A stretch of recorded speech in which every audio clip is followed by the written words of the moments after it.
queermusicals.com podcast.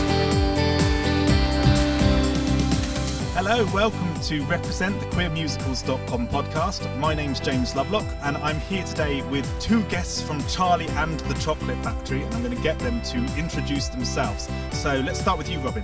Hello, my name is Robin Simões da Silva. Excellent. And Teddy. Hello, my name is Teddy Hinde. Excellent. Tell us a little bit about getting involved with Charlie and the Chocolate Factory, because Robin, you've just come off of Bedknobs and Broomsticks. Yes, yeah.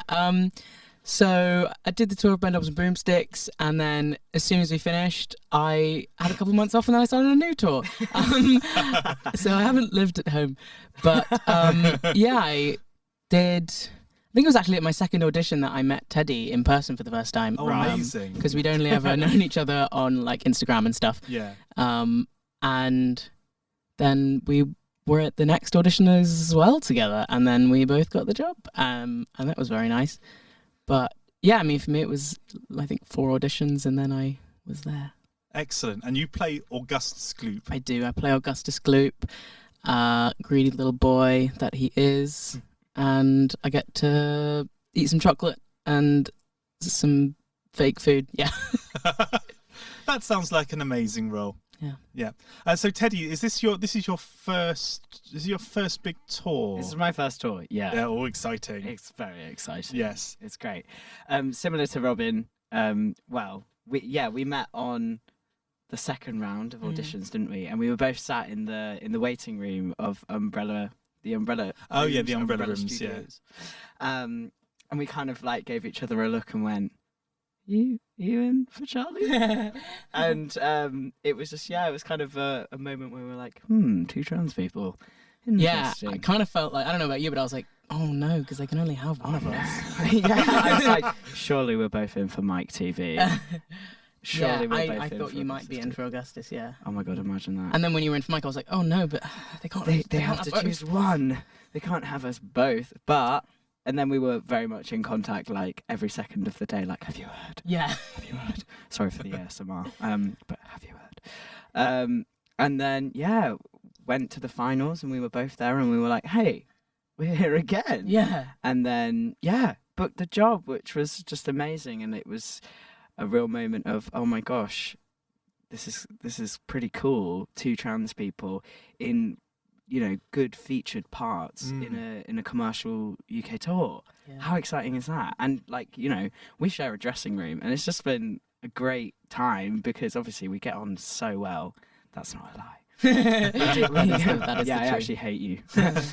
We get on super well. Like, we've become best pals on this job, and also we get to share that trans experience as well. Yeah, it's like, I don't think I've realised how valuable it was to have another person. I, on Bedknobs, had another person as well. I had Rob Madge, and we were always, again, in the same dressing room and, like, got to lean on each other for that trans stuff. And it's just, I feel so lucky to have it again, but this time with someone, I guess, whose experience is more similar to mine, and being able to, like, kind of coach each other through things sometimes. Absolutely. It's that reassurance and that kind of person that you can go to and be like, hey, I'm experiencing this. And like, as much as the cast are lovely, like they're wonderful, but they obviously don't quite understand specific things that we experience, or like day to day if we have a struggle with gender or whatever. It's just nice to have someone to go, oh, I'm feeling like this today, and I know that you know how I feel. And it's invaluable, I would say. It's really great. I think that's one of the really exciting things about Charlie, and also I think about Bedknobs as well, actually, is the fact that they have been, it hasn't just been let's have one trans person. Yeah. And because I think tokenism. I think there is a sense of that, and I think it's also about making the space accessible for people. And it's, there are some similarities with, I guess, other people who are maybe find themselves in a minority in a room quite often. I think it's so important and so great that Charlie and the casting teams more in general are starting to realise the importance of this, not just because it makes the show better, and it does make the show better having all sorts of different people involved in it, but also just for the kind of health and safety and the comfortability of the people involved as well. Have you been involved in other, I know you've all both been involved in a lot of new musicals workshops. Have you been involved in other shows where you've had I mean, you've mentioned Bedknobs and Broomsticks, but have there been other shows where you've had other trans people with you? For me personally, if it wasn't like workshops and new musicals, then no. It was Bedknobs and this, yes, and I'm very grateful for the people. But other than like new musicals and workshops and stuff, my only other job has been Spring Awakening, and even I wasn't trans at the beginning of that. so there were no trans people on that job until I came out, which was during it, and then it was me, and that was a good experience because even though I didn't have trans people on the job, I had someone who I had a really wonderful friend, Beth, who knew like more trans people than I'd ever met, and like it was all seemed so new to me, and it was actually quite funny now that like this cis woman, also queer, but this cis woman was like telling me things about myself that I or about like what I might need to do that I didn't know. I was like, and how do you get hormones? And she was like this. And I was like, oh, okay. So I was very lucky in that regard, but I was still the only trans person, yeah. But how amazing to have somebody there. Yeah, like and she that. put me in touch with trans people that she knew and people of different ages and down the line and stuff, and that was so helpful. We're going back. I don't want it to make it sound like you're really ancient. Yeah. We're going back quite a while now, though, aren't we, with Spring Awakening? Yeah, 2018. Yeah, so I feel like things have changed even in that sort of 5 years. Yeah. In terms of how people are starting to cast things. Yeah, immediately after Spring Awakening, I really struggled to be seen for anything, and I think if I were in the same place now, I wouldn't have struggled quite so much. There was a lot of not knowing where to put me as someone who was like, I am masculine, but I haven't gone on testosterone and I haven't had top surgery, and like to you I still look like a girl, but I'm not. And there was a lot of not knowing where to put me, whereas even though there are very, very few non-binary roles and trans roles now, it is still a more encouraged thing, an accepted thing to cast people and not be like, but they don't look like they could be that. And I think, I'd probably have less of a casting struggle now than I did 5 years ago. Yeah, absolutely. And I think that's also maybe down to some of the directors that have been very instrumental. I mean, it's quite possible that, I suppose, from the experiences in Spring Awakening, so thinking about Luke Shepherd particularly, who's then gone on to work with Anne Juliet, and various other shows which have very much a strong queer presence in. Yeah. And I guess maybe that's partly down to the fact that they've worked with you and that they've... Well, I'd like to think that. But I think it's really true, and I think it's actually my experience as a teacher and even on these podcasts as well, is that most of the things that I know about trans people have come from trans people being open and willing to share their experiences, and so I can then go, oh, I know, that's fine. Yes, of course. We've just done a production of the 45th annual Chatterley Village Fete, which is a wonderful name for a musical, but it's written with all of the parts just have gender neutral names, so you can cast those parts however you want to, and it's such a freeing experience to know I have trans and non-binary students, and to know that you can just put trans and non-binary students, they can play any parts, actually. And so that has come from, I think, people like yourself and people who are at the very earliest stage being involved in those musicals. So thank you for that. Thank you. What about you, Teddy? I was really lucky to do Anyone Can Whistle at the Southwark Playhouse. You did. I did. Now that was very trans. Yeah. And It was very queer, and so I was just an incredible experience. And obviously it was directed by Georgie Rankum, who is non-binary, and wow, I think of that show most days because it was just such a special experience. It was so great, and to be with so many other trans people, and obviously with Alex Young as well, who is an angel. Yes, I feel like I say that on every podcast I go on. But it was a wonderful experience. So in terms of like working with other trans people, I did have that, in Anyone Can Whistle. With regards to new musicals, I had a wild like time I think it must have started in January 2022, And every week I was doing like a different workshop for a different musical or some other concert or something. So I got to experience a load of different or new work, and obviously Is He Musical. Yes. Wow. That I love that show. I love that show so much, and that I do look back at that and say that was probably the hardest thing I've ever done. It's so hard. Yeah, because you workshopped it over a week, didn't you? Yeah, so learnt it in a week, and it was a two-hander, which was like just over an hour, and it was probably the most I've ever learnt in my life. and it's written by a trans writer as well. Yes, Jude Taylor. And then that's gone on to the vaults in a slightly different version that's now called the Unconventionals.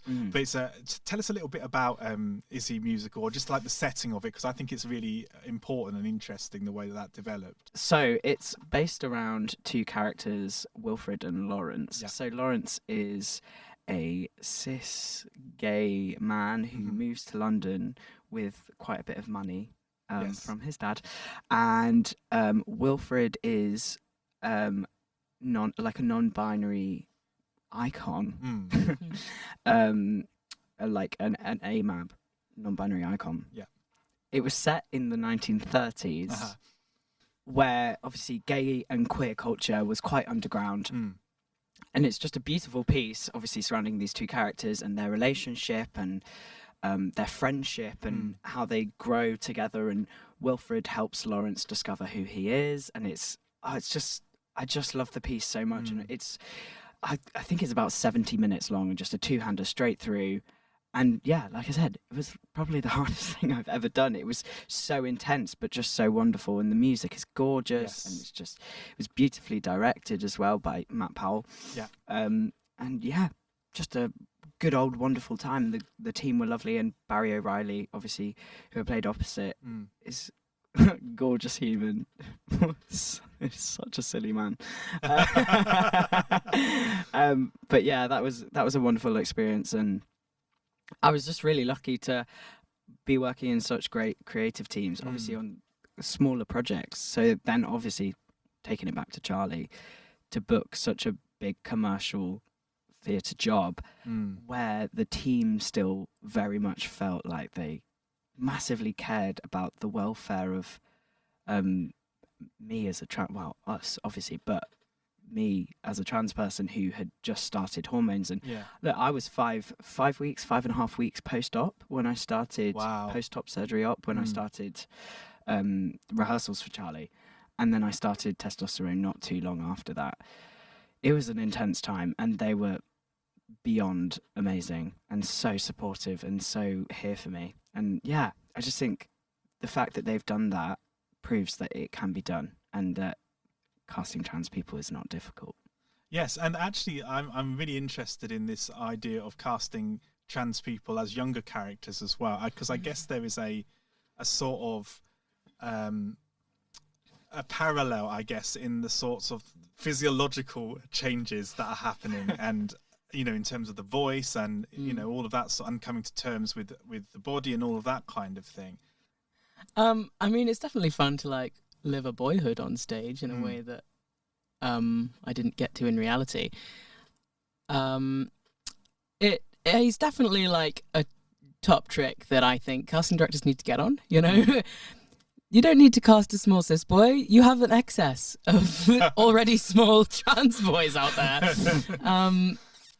And I suppose there's like definitely a political aspect to it. Maybe some people could talk about kind of the infantilization of trans people, and you can't, obviously we can also play adults, but that's a hot trick, that there's trans people who are very comfortable playing teenagers, and we're ready for you. We're ready-made. We've just recently gone through puberty or are going through puberty, so we know what it's like. Like Mike TV is literally going through puberty on stage in front of your eyes. You can't get that anywhere else. You want it authentically. You've got it. Trans people. If you're interested in LGBTQ+ representation in musical theatre, check out our website www.queermusicals.com for lots more information about musicals with LGBTQ+ characters.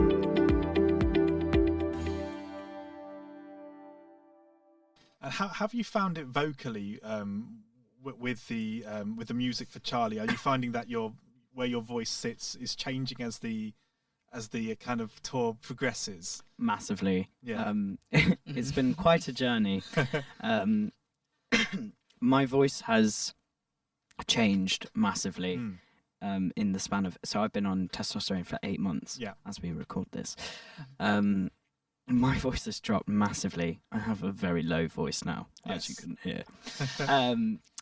So working with that has been difficult, but also great at the same time, because it's lovely to hear such a obvious change. It's obviously a very euphoric feeling, because it's nice to go, oh wow, I can really hear that change. Luckily, Mike, the character, obviously doesn't sing solo, right, which is useful. Yeah. Because the range of my voice at the moment it fluctuates every day, so it's very unpredictable. But the group, the ensemble sections, I've just changed vocal part from a tenor to a baritone, and yeah, it's been fine, and I felt so supported. So yeah, I felt pretty great, and there have been days where I've gone, yeah, this is hard, and I don't know that I can do it today. And there have been days where I've felt really vocally secure. And it's never been detrimental. It's never been like oh my God, I'm never going to be able to sing again. It's just, some days are harder than others, obviously. But because it's essentially going through the male puberty, like teenage boy puberty, but times 10, because it's induced, obviously. So it does happen so much quicker, doesn't it? Because rather than over a span of it's measured years, it's like you will transition, or you will go through puberty at this rate because you are taking this every day. Blah, blah, blah. So it's measured. Yeah, we have a very wonderful MD, Ellen, who is Ellen Campbell. Really Love you. Yeah. I think it's just been so helpful. Like, I only witness it, but she talks to Steady a lot about where his voice is at on certain days, and like what he needs, and I just think that's so brilliant, and not something you can expect on every production, sadly, but should. Yeah, you should be able to expect it, definitely. And it's just really reassuring to see that people on the creative team care so much, and that it's like really easy. It's actually really easy to just come and be like, how's it going today? How are you doing? What do you need? And the questions get answered, and concerns are brought up, and like, life goes on, and it's just not deep, is it? It's not deep. Think you can just be in a musical. People imagine that it's probably more difficult to facilitate than it is, but it's really just a case of keeping like an open dialogue. As I will flag that, like, I have such a wonderful relationship with Ellen that I will just be able to go to her and be like, today is a bit difficult, and she'll be like, okay, is it like too difficult? Because there have been, like, candidly, there have been a few times where I've not been able to do the show because my voice is just not good. But there have been other times where she'll just come and she'll be like, okay, how are you feeling? She'll also, help me out with pushing for appointments or lessons or anything that I need. She'll just be like, we can do this for you. We can help you with this. So great. She's wonderful. And if you work with her, you're very lucky. I speak to you, the listeners, and new grads and trans people. That's so brilliant to hear, though. And I think also, normalising the use of swings and covers and all of those sorts of things within the show. I mean, I think for anybody, but particularly for people whose voices are changing or whatever it might be. I'm thinking also of trans women as well, who are, starting to sing. We've started to see a lot more trans women being cast in major roles now, and it's a lot to kind of take on, isn't it, at certain stages of transition. So it's really good to hear that you're supported in that way. That's really fantastic. Yeah, I think my initial reaction is to go, I'm really lucky, but I hope that it becomes not lucky. I think that's the best way I can standard. And becomes the standard, because I do believe genuinely that as trans, trans masc people and trans men, we are so useful in this industry. Like Robin said, we look, well, I know that I'm going to be in a school uniform forever. And that's useful because I'm never going to look older. I'm going to look like a child until I'm 80 and then look really wrinkly. That's my prediction. I'll come back and listen when I'm 80. Well, that's something to look forward to, isn't it? Yeah. Robin, I was going to ask you a little bit about Brother. And the Always. musical What You Wrote. Yeah, that one. Because I found that's something I was able to kind of follow from its early stages, when you were kind of developing it, and I think you worked. It's now called Seven Dials. I can't remember what it was called when you. Yeah, the Actors Centre. That's right. Yes. Yeah. Tristan Bates Theatre and the Actors Centre. Yeah. That's right. Yeah, and then you had a kind of lockdown type performancey thing at Southwark Playhouse, didn't you, as well? Yeah. It was amazing to watch the development between the two different productions. Yeah, they kind of do different shows, and in between that we had MT Fest at the Turbine Theatre, Yes. and yeah, they are all very different versions of the show, but we were so proud of and so happy with I mean, every version, but particularly how we presented it at Southwark Playhouse. Yes. In that live stream. Yeah, it was kind of a magical 2 weeks. We spent like a week and a half learning everything, rehearsing, and then, yeah, we put on 3 shows, and it was just so bizarre, especially because it was live streamed. It was hard to feel real, because we were in the same room that we'd been in, but there were cameras on, and there were still like 5 other people in the room or whatever, but it was the show, it was the time of the show, and that felt odd and very lockdown unique. But yeah, Brother is about a family. It's about these 2 brothers, and one of them is trans. His name is Reed, and his brother is called Jackson, and their mother, Cassie, is, you know, the heart of their home, and she's an artist. It's set in St Ives, and she's quite well known as an artist there. And Reed himself is studying to be an artist as well. He's just finished school, he's 18, and his brother Jackson is a doctor and is so separate from kind of his and Cassie's world of art and creativity, and it leaves him feeling a bit isolated from them. And very tragically, Cassie dies, and... Whoa, spoilers! Christ, if you're going to see Brother, No, it don't happens now. so quick. It's the beginning. Oh my God! I was like, No, it's this is actually lovely. Anyway. This is so lovely. Beautiful, absolutely Sorry, beautiful. please. No, it literally is revealed in the first scene, so Fine. there's that. It's, you know, it's like a time jumpy aroundy show. So yeah, and it shows the brothers kind of dealing with their own identities, not just Reed's trans identity, because that's quite a well-established, comfortable part of the life by then. He came out at 12, and his mother is very supportive and remains that way till she dies. All right. And so is his brother. You know, his brother immediately accepts him as a brother. But it's about that relationship between them, and kind of reconciling things after their mother dies, and about her and what she showed them and what parts of her identity she didn't show them, and kind of uncovering that. And there's another character, Iris, who is the mentee of Cassie, and who kind of doesn't know much about Reed and Jackson, and then they end up getting to know each other after Cassie's death, and Iris comes as quite a shy character, comes into their lives in a really beautiful way, and by the end they've kind of got a new family, and it's about art and family and grief and brothers. It's such a beautiful story, and I have to say, in all 3 versions, because I did see it also at the wherever the other one was that we said, Turbine. MT Fest at the Yeah. Turbine, that all 3 versions, because they are so different and they're all telling different stories. And I think one of the things it made me realise, there's 2 things that have just come out of that actually. One of the things it made me realise is that there are so many stories to tell about trans characters. Not necessarily, as you say, it's not, your story is not about Reed being trans. It's part of the story, but it's not what it's about.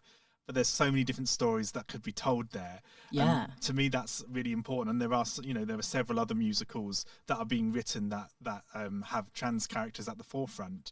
And then the other thing was, when we talk about spoilers, and this idea actually that, to me, as a queer person, it's really important for me to know before I go into a show that the queer person is going to be okay. Yes. And actually, and he is. Yes, hooray! But it's also, there's a thing about, I think, sometimes where we felt like we have this one way of storytelling, which is that there has to be surprise, and we have to keep everything secret, and it has to be in suspense. Whereas actually, it's really nice sometimes to go to the theatre and go, I know this is going to be okay for this character. I'm going to go and watch this to see how it's going to be okay. Yeah, we do start at the end in a version of Reed who is, semi the end. A version of Reed who is applying to a job, actually, at an escape room, in a bit of a jokey video. But you kind of know then that his mum is already dead, that we are at the end of that arc, and that he's seemingly all right. And then it's how did we get there? And yeah, I guess that I hadn't really thought about that, but that can be comforting as a queer person to know that he's going to be okay by the end. He's not the dead one. Yeah, it's amazing how many stories that are written by queer people do that. That they have an adult version or an older version of the character, and then we see a lot of things either in flashback or them looking back, and that different way of using time. Because I know that it's definitely obviously it's part of Brother, but it's also part of things like Fun Home as well. And a lot of the other musicals that I'm looking at the moment, like XY and Unicorn, and these musicals that are all in development, they do the same thing. And I think it's a really lovely way of a different way of storytelling. I was going to ask you a little bit about how it feels working in a space, particularly with something like Anyone Can Whistle, where a good proportion of the cast are part of the LGBTQ community, and whether that kind of what we gain from those kind of spaces, I suppose. I think because that was like my first proper run of a show, and the fact that it was instantly a queer space, it's hard to compare, because I can compare now because obviously I've done Charlie, which is not necessarily majority queer. I sometimes talk about this idea of queer gain, which comes from that. I don't know whether you've heard of the idea of deaf gain before. So I spoke to, very early on in my research, I spoke to this guy who is deaf and queer, and he was talking about the idea of deaf gain and how there are certain things that the deaf community have brought which is a gain for deaf people, but also a gain for the community at large. And he was talking a little bit about things like the huddle that you do in football, and how that originally came from the deaf community so that they could lip read and that sort of thing. Okay. And so when we're talking about the idea of what it means by a queer space, I'm just thinking about, are there things that we gain from working in a space which is largely queer? I understand. Yeah. Okay. Does that make sense? Yeah. Completely. I think the first thing, just from that is like a pronoun circle. I think it's not even something that you have to suggest, because when the space is queer led and especially led by a non-binary person, it's right, let's go around the circle, say our pronouns, and it's just, so it's not questioned. It's just like it's not like anyone in the space is going, oh God, a pronoun circle. Yes. It's very much like a cool, fine, and we know where we are. Everyone is aware of the queerness as well, I think. So it's like misgendering is not necessarily common. Again, not that it is more common in a less queer-led space. It's just something that can be discussed. I think I don't want to say a collaborative process, but it definitely feels like an environment that you can go and be like, I think because at the time it was pre-top surgery, pre-hormones. I was using they, them pronouns at the time. So I felt very comfortable to go to the costume designer and be like, I don't necessarily feel comfortable in this, or I'd like this in a larger size. Yes. And it wasn't questioned. It wasn't like, oh, but this doesn't fit with my vision. It was very much like, okay, got you. Like, that's absolutely fine. And it was very much a space where it was, let's make this as accessible as possible. And it was like, if you think of anything to make this a better process for you, let us know. So yeah, queer gain. Yeah. that's I would say those are the things that stick out. Obviously, it was a while ago. It wasn't even that long ago, but it was like, yeah.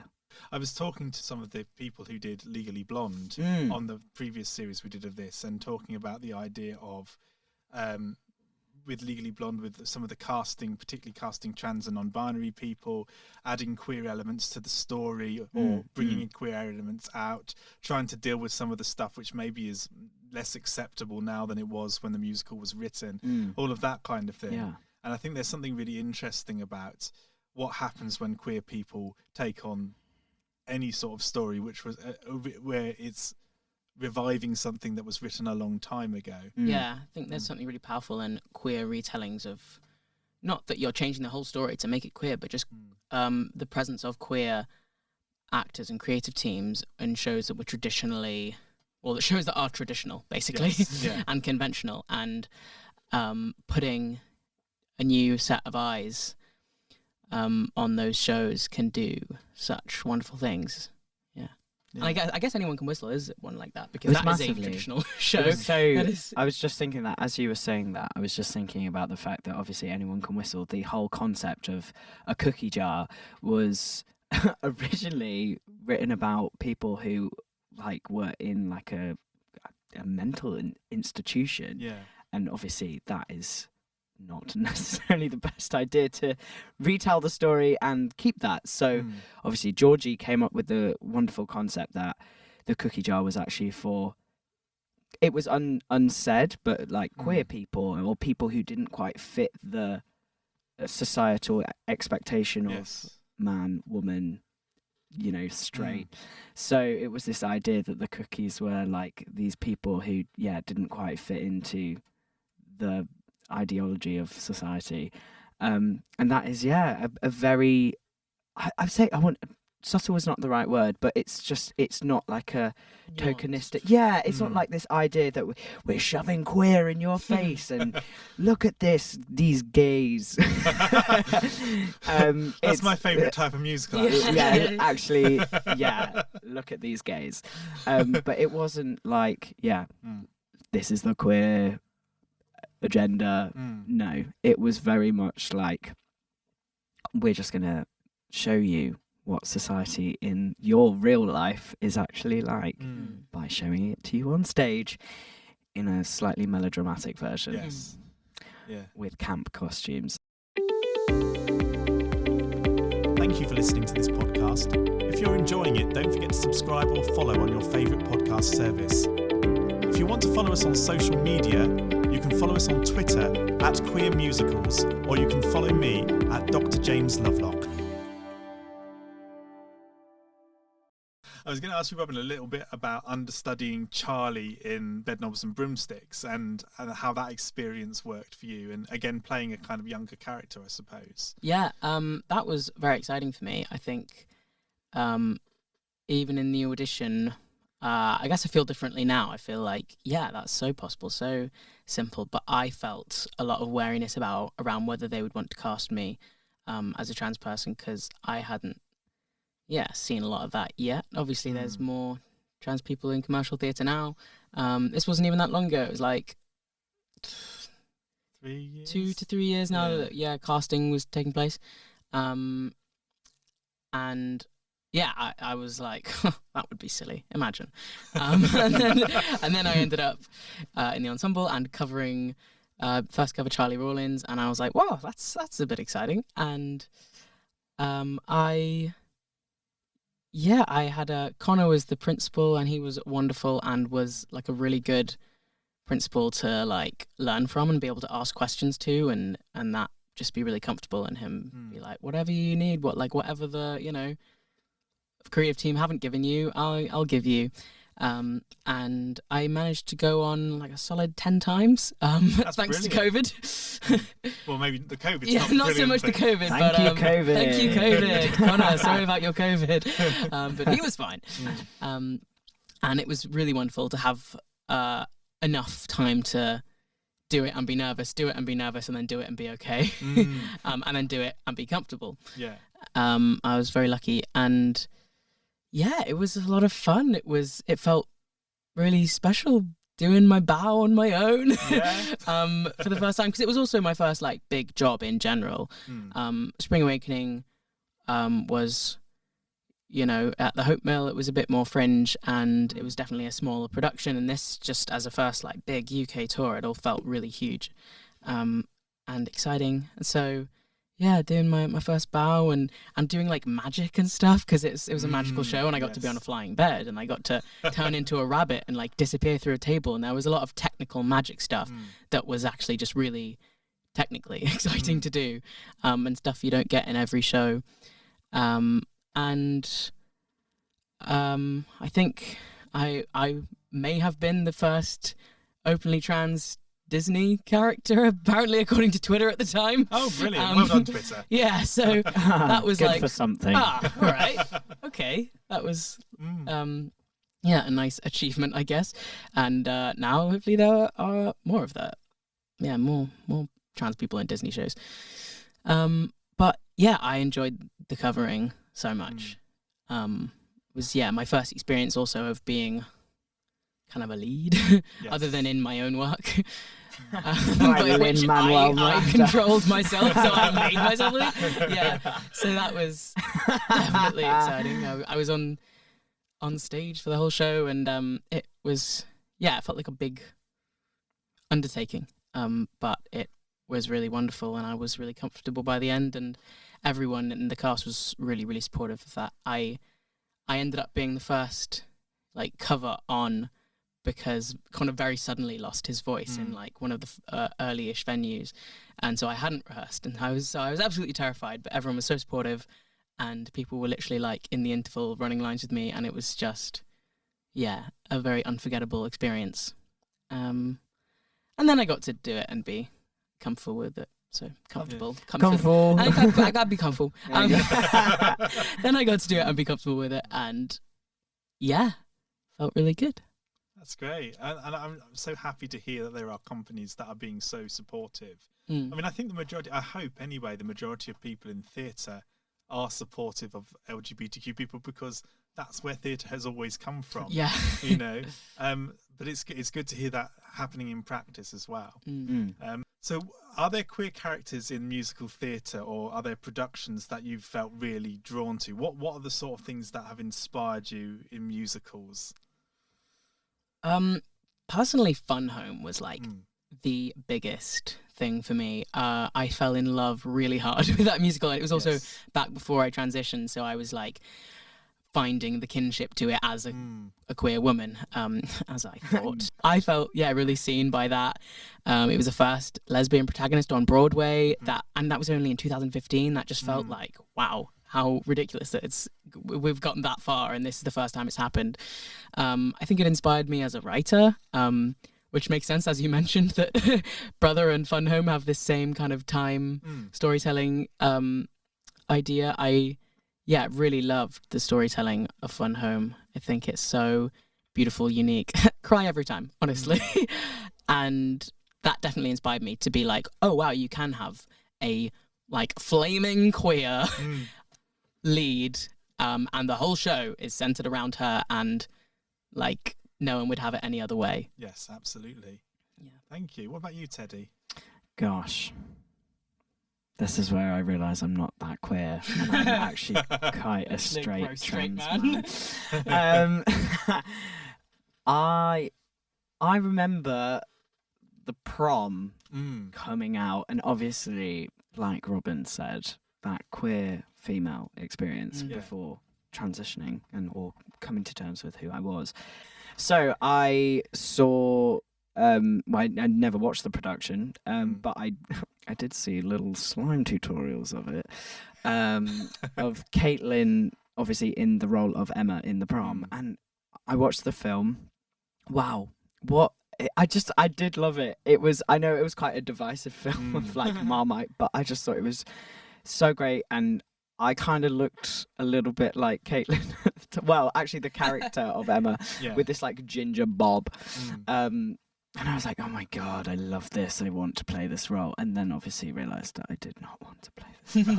It was just like a little pipe dream that burnt and died very quickly. But I love that show. I love that show a lot. I'm trying to think what other shows, queer shows. I know there are so many.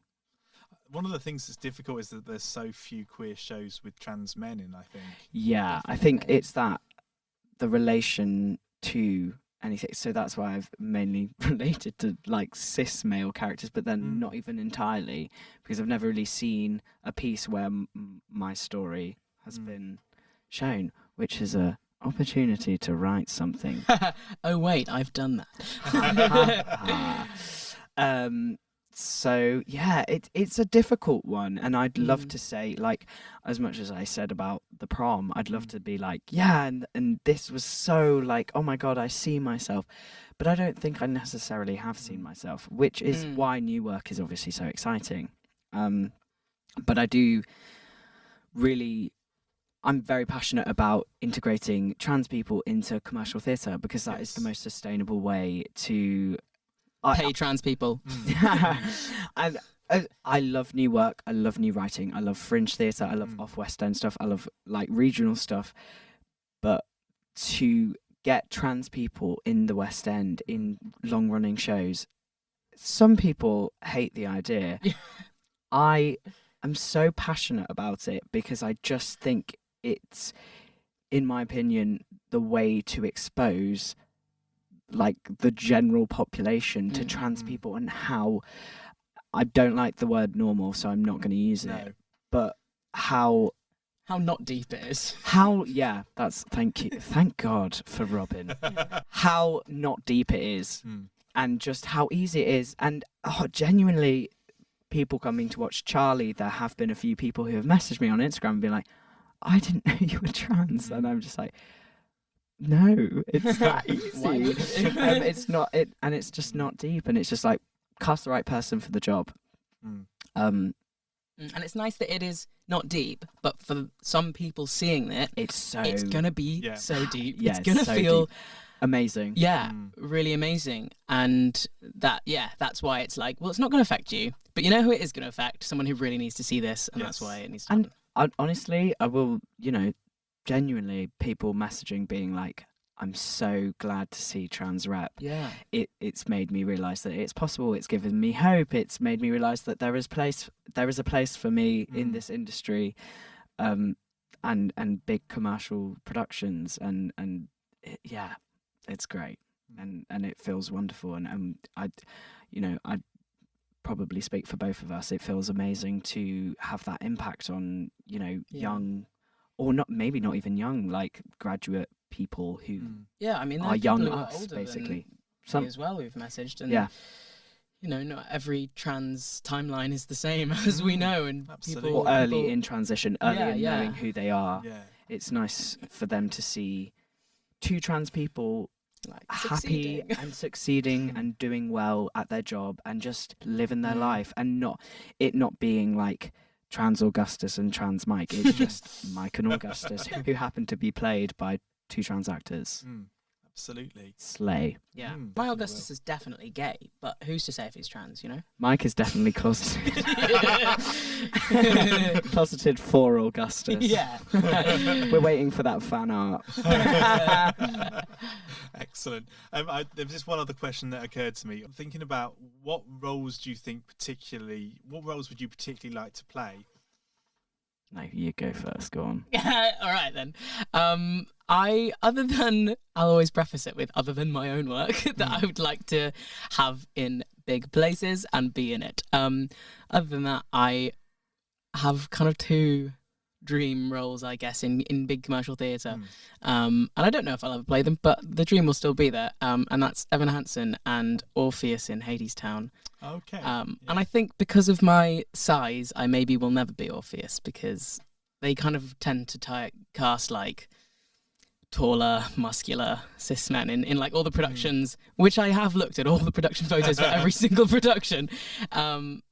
It's never really a little boy. Maybe Georgie Rankum can do an off West End. Yeah, give me a non-replica production of Hadestown where actually I don't want that because I want Hadestown exactly as it is, but I just want me in it.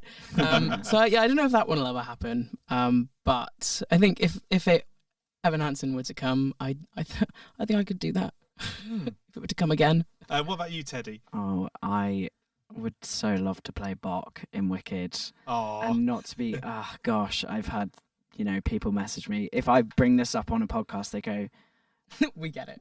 Okay, we get it. Bach in yeah. But I love that part so much. It's not just about the part, but about the fact that Wicked is Wicked, and it's such a huge musical, and I just, it sells to so many people, and I'm just, like I said, it's not just about playing Bach. It's about the idea of being, the general public seeing just a trans person just do and exist. There are so many roles that I love the idea of, if I could sing it, I'd love to be Marty McFly, but I think my tenor dreams are over, to be honest. I'd love to be a part of Standing at the Sky's Edge as well, because what an incredible show. Absolutely. Yeah, there's loads of like little bits. Oh, and Les Mis. Les Mis is like my first love, and as I hope it's not too generic, but just a part in Les Mis. That show is so special to me, and I would really just love to be a part of it. I'll be the barricade if you need me to. You'd be a lovely barricade. I'd be a gorgeous barricade. A camp little barricade, me.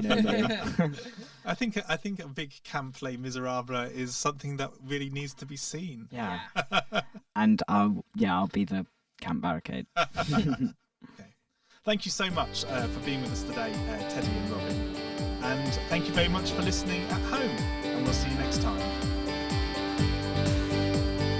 In the next episode, we're joined by actor Roshani Abbey and writer Flora Leo. The main message of the show was not about queerness, which I think was also great. There was just queerness involved. Yeah. Because there always is. Somewhere. Somebody's queer everywhere. Yes. So. The next episode will come out on Saturday the 12th of August. See you there.